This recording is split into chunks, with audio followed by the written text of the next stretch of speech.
Hi, this is Matt Baker. Today I'm going to show you the entire family tree of the Bible, all the way from Adam and Eve to the time of Jesus. I have done previous videos featuring various sections of this tree, but I've never done the whole thing in a single video. So that's what I'm going to do today. And I'll be using the new version of our biblical family tree chart, which is now available as a poster from our website, usefulcharts.com. This version includes a lot of new features, so I'll be highlighting them along the way.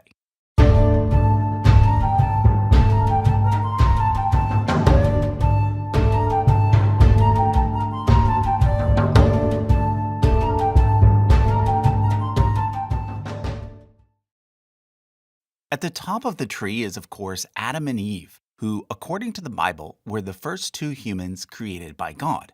Their first two children were named Cain and Abel. But as you probably know, Cain kills Abel out of jealousy, and therefore Adam and Eve have a third son named Seth. And it is through Seth that the biblical story continues. Now, in a previous video, I got a lot of questions about who Seth married in order to have his children. Well, according to the Bible, Adam and Eve had many other sons and daughters, even though they aren't named.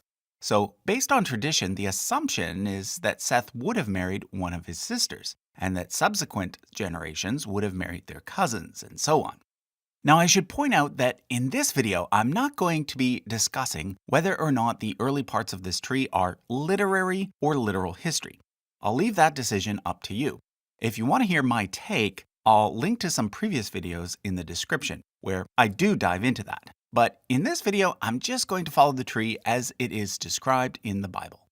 So Seth has a son named Enosh, and then 7 generations later, we get the next main character in the Bible, Noah. Noah's the one who built the ark and filled it up with animals in order to escape the great flood. At this point, everyone on earth dies, except for Noah and his wife, and their 3 sons and their wives.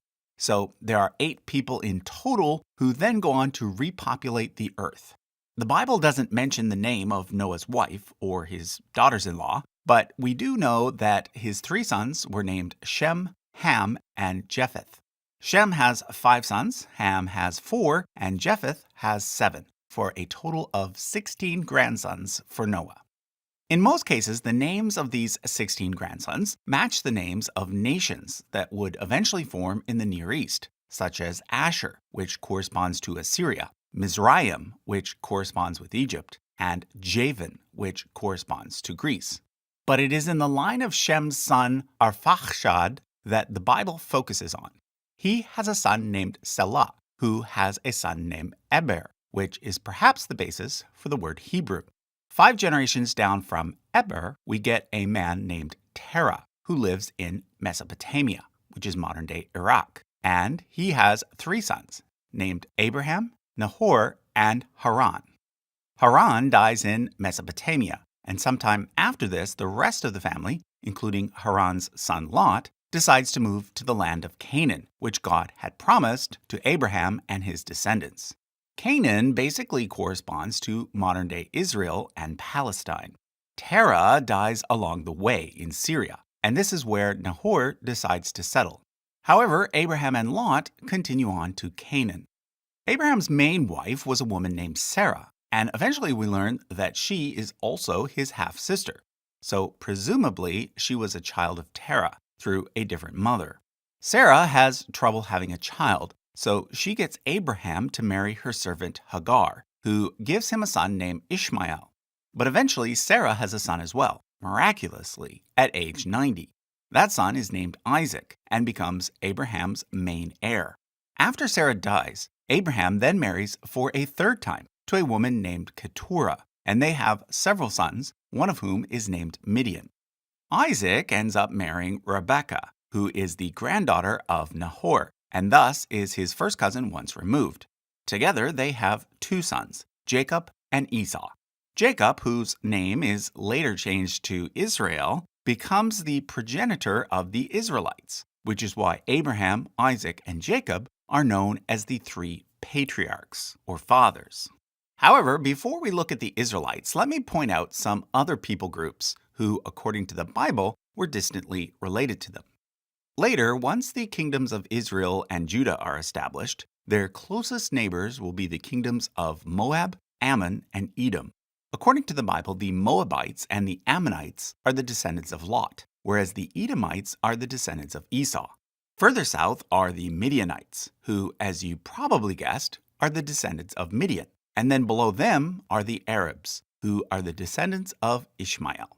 According to Islamic tradition, Muhammad is a descendant of Abraham's son Ishmael, whereas Jesus is a descendant of Abraham's son Isaac, which is why Judaism, Christianity, and Islam are known as Abrahamic religions.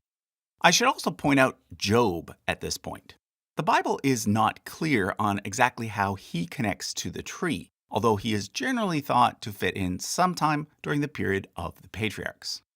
Okay, let's now look at Jacob and his 12 sons. Jacob marries two sisters, Leah and Rachel, who are the daughters of Rebekah's brother, Laban. This makes Laban his uncle, and his two wives his first cousins. He also has children with Leah and Rachel's two servants, Bilhah and Zilpah. Each of Jacob's 12 sons becomes the progenitor of one of the 12 tribes of Israel. Out of the 12, the two most important end up being Levi and Judah, which is why they get special colors. So note that from this point onwards, red is used for the tribe of Levi, blue for the tribe of Judah, and yellow for all the other tribes. However, before we move on, I should point out Joseph, the firstborn of Jacob's favorite wife, Rachel. He's the one who is sold by his brothers and then winds up in Egypt, where he becomes second in command under the Pharaoh. The Bible doesn't tell us the name of that Pharaoh, but the context suggests that the Joseph story might be connected to the 15th dynasty of Egypt, which is when a Semitic group known as the Hyksos ruled the Nile Delta. While Joseph is ruling in Egypt, there's a famine in Canaan, and therefore Jacob's entire family ends up moving to Egypt, where they reunite with Joseph. Note that in Egypt, Joseph becomes the father of Ephraim and Manasseh, which is why in the Bible, the tribe of Joseph is actually considered to be two tribes, the tribe of Ephraim and the tribe of Manasseh. Anyhow, while in Egypt, the Israelites grow in number and eventually are forced to be slaves. Which brings us to the next main character in the biblical story, Moses, from the tribe of Levi. He is chosen by God to lead the Israelites out of Egypt and back to the land of Canaan, the Promised Land. He does this with the help of his brother Aaron, who becomes the first Israelite high priest. The story of the Israelites' escape from Egypt is called the Exodus, and it involves several famous events such as the parting of the Red Sea and God giving the 10 Commandments. Now, once again, the Bible does not tell us the name of the Pharaoh involved in the Exodus story. However, the two most likely candidates are Thutmose III, if you choose to follow the timeline literally, or Ramses II, if you choose to go by context.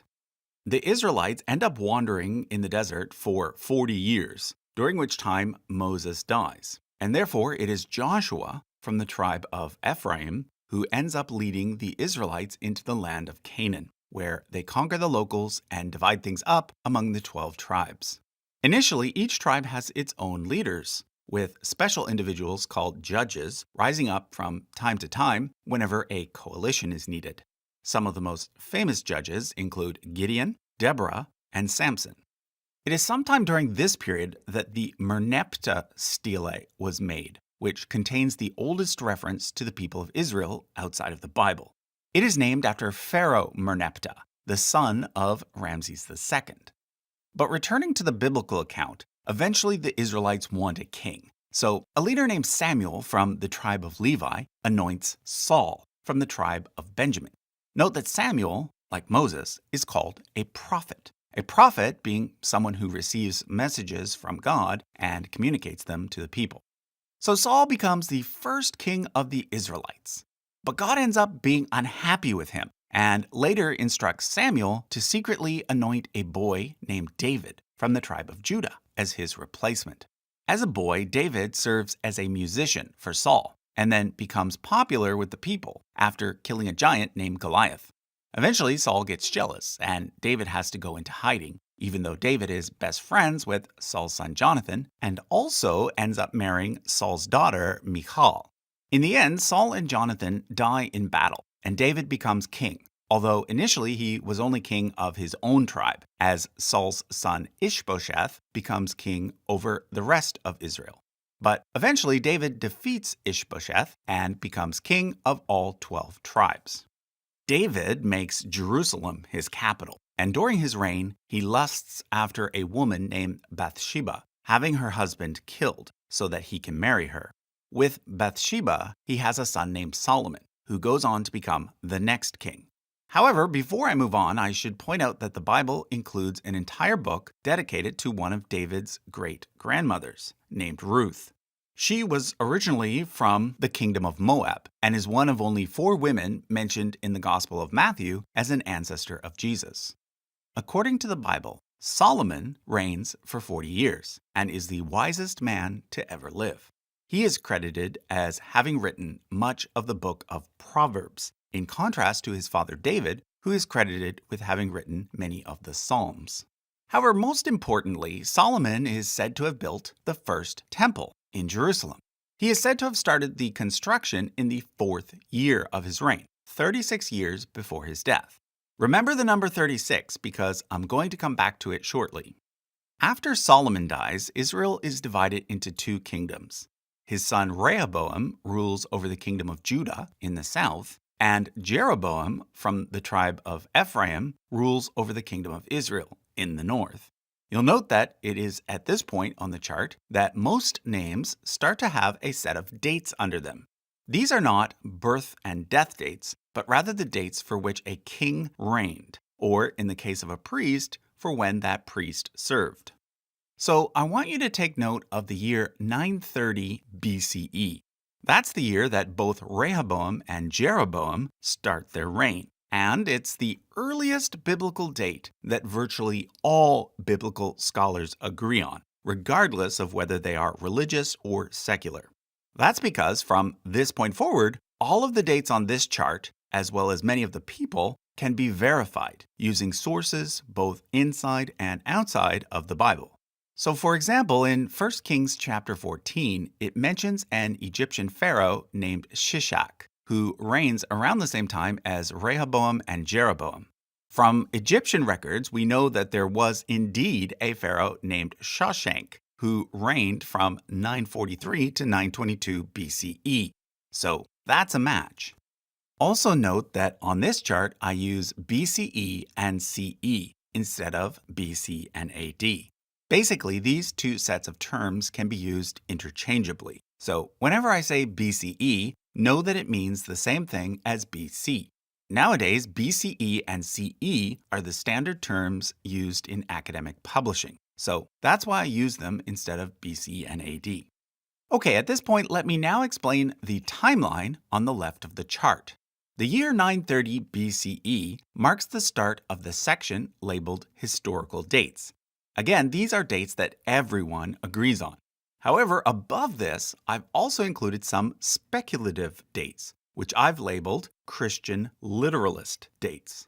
These are for people who take the Bible literally and/or simply want to know what the Bible says internally about when certain events took place. So remember the number 36? If we count back 36 years from 930, we get 966, which would be the year in which Solomon started to build the temple. We can then count backwards from this date using some other numbers to get other dates. So for example, in 1 Kings 6 verse 1, it says that Solomon started to build the temple exactly 480 years after the Exodus. If we take this number as being literal, that means that the Exodus must have taken place in 1446 BCE. We can then refer to Exodus 12 verse 40, which says that the Israelites were in Egypt for exactly 430 years. From Genesis 47 verse 9, we know that Jacob was 130 years old when the Israelites went down to Egypt. So that means that Jacob was born in 2006 BCE. We know that Isaac was 60 when he had Jacob, and Abraham was 100 when he had Isaac. So this means that Abraham was born in 2166 BCE. The next step is to use the numbers given in Genesis chapter 11. Doing this, we can conclude that Abraham was born 292 years after the flood, which means that the flood, if taken literally, would have occurred in the year 2458 BCE. Noah was 600 when the flood happened, and according to Genesis 5, he was born 1056 years after Adam and Eve. So that gives us a final date of 4114 for the creation of Adam and Eve. Now, some Christian literalists come up with slightly different dates, depending on how they do the counting. But generally speaking, if you take the Bible literally, creation is going to be somewhere around 4000 BCE. Traditionally, though, Jews have calculated things a bit differently, which is why I labeled this side Christian literalists. However, if we move over to the other side of the chart, you'll note that I've also included the traditional Jewish dates. I'll explain those dates near to the end of this video. So for now, let's go back to Rehoboam and Jeroboam and continue down the family tree. I'll start with the northern kingdom of Israel. According to the Bible, Jeroboam is followed by his son Nadab, but then by a usurper named Baasha, who in turn is followed by his son Elah. But then things get really unstable when Elah is killed by Zimri, and then Zimri is killed by Omri. At this point, a man named Tibni, who was probably a relative of Zimri, sets himself up as a rival king. But in the end, Omri is victorious and goes on to build a new capital city at Samaria. Now, even though Omri is mentioned only briefly in the Bible, he is actually quite an important figure. For one thing, he is the earliest king from either Israel or Judah whose name and accomplishments can be confirmed by using an extra biblical source. That source is the Mesha stele, which dates to around 840 BCE and was made in the nearby kingdom of Moab. On top of this, later Assyrian records use his name to describe the kingdom of Israel as a whole. Instead of calling it Israel, they simply call it the land of the house of Omri. Omri is followed by Ahab, who the Bible does have a lot to say about, mostly negative things. His evil deeds are mostly blamed on his wife Jezebel, who is a Phoenician princess. It is during their reign that the prophet Elijah is active. Also around this time, the kingdom of Aram Damascus, in what is today Syria, comes into conflict with Israel. We know about this conflict from both the Bible and from other sources. One of the most important archaeological finds in terms of the Bible is the Tel Dan stele. It was commissioned by King Hazael of Aram Damascus and describes how he defeated Jehoram, the son of Ahab, but also Ahaziah from the house of David. So far, this is the only extra biblical reference we have that mentions David. Although, note that it doesn't give any biographical information about him, it simply mentions that one of his descendants, Ahaziah, was defeated by Hazael. Returning to the kings of Israel, we know from the Bible that Jehoram was followed by Jehu, who may have been a member of the house of Omri from a different branch.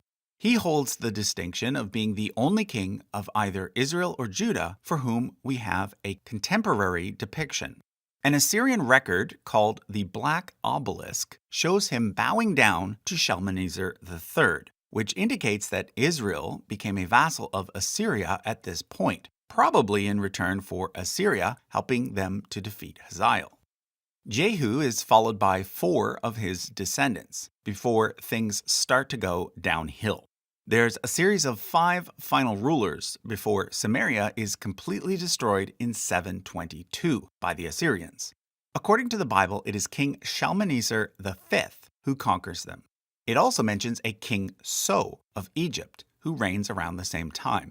This is almost certainly Osorkon IV, the last pharaoh of the 22nd dynasty, who rules just before the Cushite pharaohs take over. Let's now go back and look at the kings of Judah. Unlike in the north, the southern kingdom is ruled the entire time by a single dynasty, the House of David, although there is at least one intermarriage with the House of Omri. Rehoboam's great-great-grandson, Jehoram, marries Athaliah, the daughter of King Ahab. After the deaths of both Jehoram and their son Ahaziah, Athaliah claims the throne of Judah for herself, having all other claimants killed. However, someone manages to save Ahaziah's infant son Joash and keeps him in hiding until he reaches the age of 7. At this point, the high priest helps overthrow Athaliah and places Joash on the throne, thus saving the house of David from extinction. 5 generations down from Joash, we get Hezekiah, who is one of the most important kings of Judah. He reigns shortly after Samaria falls, and therefore he has to face the Assyrians, who want to conquer Judah next. By this point, it is Sennacherib who is the king of Assyria. But Sennacherib fails to conquer Judah, in part due to the rise of a powerful pharaoh in Egypt named Taharka, who is mentioned in the Bible as Tirhaka, king of Cush. But it also boils down to Hezekiah's careful planning. The Bible mentions the construction of new walls and an underground tunnel to bring water into the city of Jerusalem, both of which have been found by archaeologists. Also active during this time is the prophet Isaiah, who is himself a member of the royal family, as well as the father-in-law of Hezekiah. Hezekiah is followed by Manasseh and Ammon, who are described in the Bible as being evil, before we get another young boy who is made king, named Josiah. Josiah sets things right, and during his reign, Judah really flourishes. This is partly due to the fact that by this point, Assyria is in decline, soon to be replaced by Babylon. The high priest during the reign of Josiah is a man named Hilkiah. He is a descendant of Zadok, the original high priest of the first temple, who served during the days of Solomon. The oldest copy of a biblical text ever found dates to around the time of Josiah and Hilkiah. It is part of the Ketuvim Hinnom scrolls and includes the verses from Numbers chapter 5, verses 24 through 26. Josiah's story comes to a tragic end when he is killed by Pharaoh Necho of Egypt, who in other sources is known as Necho II. By this point, Assyria has fallen to Babylon, and therefore Babylon starts to interfere in the politics of Judah. 3 of Josiah's sons reign as king, as well as one of his grandsons, before Jerusalem, including the first temple, is completely destroyed by King Nebuchadnezzar of Babylon in 586 BCE. The final high priest of the first temple is Hilkiah's grandson Sariah, and the 2 main prophets during this period, Jeremiah and Ezekiel, are priests as well. Ezekiel, Jeconiah, a nobleman named Daniel, and many other elite members of the kingdom of Judah are exiled to Babylon. But eventually the kingdom of Babylon is conquered by Cyrus the Great of Persia. Cyrus allows the exiles, now known as Jews, to return to Jerusalem and gives them permission to rebuild the temple in what is now called Judea. It is during the Babylonian and Persian periods that most of the Hebrew Bible is written. On the bottom right of the chart, you'll find a timeline that shows when each book was most likely written, according to modern critical scholarship. Going back to the family tree, the governor of the first wave of returnees is Sheshbazzar, the son of King Jeconiah, and the first high priest of the second temple is Joshua, grandson of Sariah. The Bible also mentions a governor named Zerubbabel, who leads the second wave. He is either the son of Shealtiel or Pedaiah, both sons of Jeconiah. I'll come back to him a bit later when discussing the ancestors of Jesus. There is also a third wave led by a priest/scribe named Ezra, and a fourth wave led by a governor named Nehemiah. Both of them are appointed by the Persian king Artaxerxes I. How Esther fits in is a bit more complicated because the Persian king in that story is named Ahasuerus, but this doesn't match with any of the known kings of Persia. However, Ahasuerus is usually assumed to be Xerxes I. It is at this point that the Hebrew Bible, known to Christians as the Old Testament, comes to an end. We thus enter the intertestamental period, which we can learn about by using the apocryphal books as well as extra biblical sources. For example, we know that Eventually, the Persians are defeated by the famous Greco-Macedonian conqueror Alexander the Great, and that after his death, his generals fight over the empire, and it is eventually split into four main parts. Two main dynasties are formed, consisting of the descendants of Ptolemy I and Seleucus I. Initially, the Ptolemies, who were based in Egypt, rule Judea, but later it is the Seleucids, based in Syria. By using Jewish sources, we can get the names of every high priest from Joshua up to the Maccabean revolt. This revolt occurs when the Seleucid king Antiochus IV stops the usual Jewish sacrifices and replaces them with sacrifices to the Greek god Zeus. The revolt is initially led by a man named Mattathias, but after he dies, it is his son Judah who successfully recaptures the temple and restores the usual sacrifices, with himself as the new high priest. He is nicknamed Maccabee, which means the hammer, and this is why his entire family becomes known as the Maccabees. Eventually, the Maccabees, also known as the Hasmoneans, end up serving not only as high priests, but also as monarchs. First as princes under Simon and Hyrcanus I, but then later as kings, starting with Aristobulus I. During this period, a legislative body known as the Sanhedrin is also formed, led by a pair of leaders known as the Zugot. This consists of the Nasi, who was sort of the president, and the Av Beit Din, who was sort of the vice president. Eventually, however, there's a civil war in Judea between two Hasmonean brothers, Hyrcanus II and Aristobulus II. Rome intervenes, and in the process, Judea becomes a client state of the Roman Republic. In addition to this, the Hasmonean dynasty is eventually replaced with the Herodian dynasty, Herod the Great being the husband of one of the last Hasmonean princesses. At this point, the monarchy and the high priesthood is split, with the high priests now getting the job by appointment instead of by inheritance. It is during the reign of Herod the Great that Jesus is born. The New Testament tells us that he is related to a fellow preacher named John the Baptist through their mothers, Mary and Elizabeth.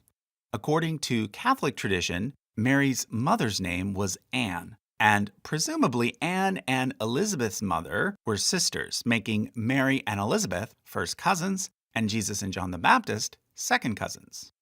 Genealogically speaking, the New Testament has more to say about Jesus' adoptive father, Joseph. According to the Gospel of Matthew, Joseph was the son of Jacob, whereas according to the Gospel of Luke, Joseph was the son of Heli. A different set of ancestors is given for these two individuals, leading most Christians to assume that one line must actually be the line of Mary. Usually, Luke's account is considered to be based on Mary's ancestry, whereas Matthew's is considered to be based on Joseph's, although there are those who argue for the opposite. In both cases, though, Jesus' ancestry is traced back to Zerubbabel, although note that Matthew provides half as many names between Zerubbabel and Jesus than Luke does, meaning that Matthew may have left out some generations. We know for a fact that he does skip generations elsewhere in his genealogy. For example, he leaves out Ahaziah, Joash, and Amaziah, jumping straight from Jehoram to Uzziah. This is probably for stylistic reasons, so that his entire list can be divided into 3 sets of 14 names. Matthew also replaces Asa with Asaph and Ammon with Amos, again, probably for stylistic reasons. Amos was a prophet, and Asaph was a writer of Psalms, so this is probably a nod to the 2 sections of the Hebrew Bible that follow the Torah, the prophets and the writings. Luke, on the other hand, gives a completely different set of names between David and Zerubbabel. Whereas Matthew has Jesus descending from David through Solomon and the subsequent kings of Judah, Luke has him descending from a previously unknown son of David named Nathan, followed by a bunch more previously unknown names. The final thing to note about Luke's account is that he adds an extra generation here between Hezron and Amminadab, and also here between Arphaxad and Selah. Like with Matthew, this may have been done for stylistic reasons. Overall, Luke's list of ancestors has 77 names, which is 7 times 11. Let's now go back to Herod the Great. When he dies, his kingdom is divided into 4 parts, each ruled by a tetrarch. However, his son Herod Archelaus gets the main part, which is Judea. He rules for 10 years, after which the monarchy is abolished, with Judea becoming a Roman province instead, ruled by a governor. This is why, by the time that Jesus is crucified, the person who sentenced him to death is Pontius Pilate, who acts on behalf of the Roman Empire. Also take note that the Herod mentioned in connection with the beheading of John the Baptist is neither Herod the Great nor Herod Archelaus, but rather Herod Antipas, who married his niece Herodias. About a decade after the death of Jesus, the Judean monarchy is briefly restored, with Herod's grandson Agrippa I being placed on the throne, followed by Agrippa II. In the New Testament book of Acts, Agrippa I is called Herod, whereas Agrippa II is simply called Agrippa. Another person mentioned in the book of Acts is a Jewish teacher named Gamaliel. According to the Bible, Paul studied under Gamaliel before his conversion to Christianity. From Jewish sources, we know that Gamaliel was the grandson of Hillel, who was another important Jewish scholar who lived just prior to the time of Jesus. In Jewish literature, the teachings of Hillel are often contrasted with the teachings of Shammai, who lived at the same time. Hillel served as Nasi of the Sanhedrin, whereas Shammai served as the Av Beit Din. The final event I want to point out on this chart is the destruction of Jerusalem, including the Second Temple, in 70 CE. The leader of the Sanhedrin at this point is Simon, the son of Gamaliel. Both he and the final high priest are murdered during the destruction, and afterwards the oversight of Jewish law passes to a man named Yohanan ben Zakkai, who sets up the first rabbinical school in the nearby town of Yavne. I also want to point out the Babylonian exilarchs. These were a line of men living in Babylon and later Baghdad who led the Jewish community there as the senior heirs of the house of David. Like Jesus, they trace their descent from Zerubbabel, and thus to the final kings of Judah as well. Records of their existence extend all the way to the year 1258. Okay, the last thing I want to do is explain why the Jewish traditional dates, shown on the top right of this chart, differ from the Christian literalist dates, shown on the top left. Basically, the Jewish calendar is based on the year 70 CE, which, as I just mentioned, was the year that the Second Temple was destroyed. According to Jewish tradition, the Second Temple stood for 420 years, and the First Temple for 410 years, with 70 years in between.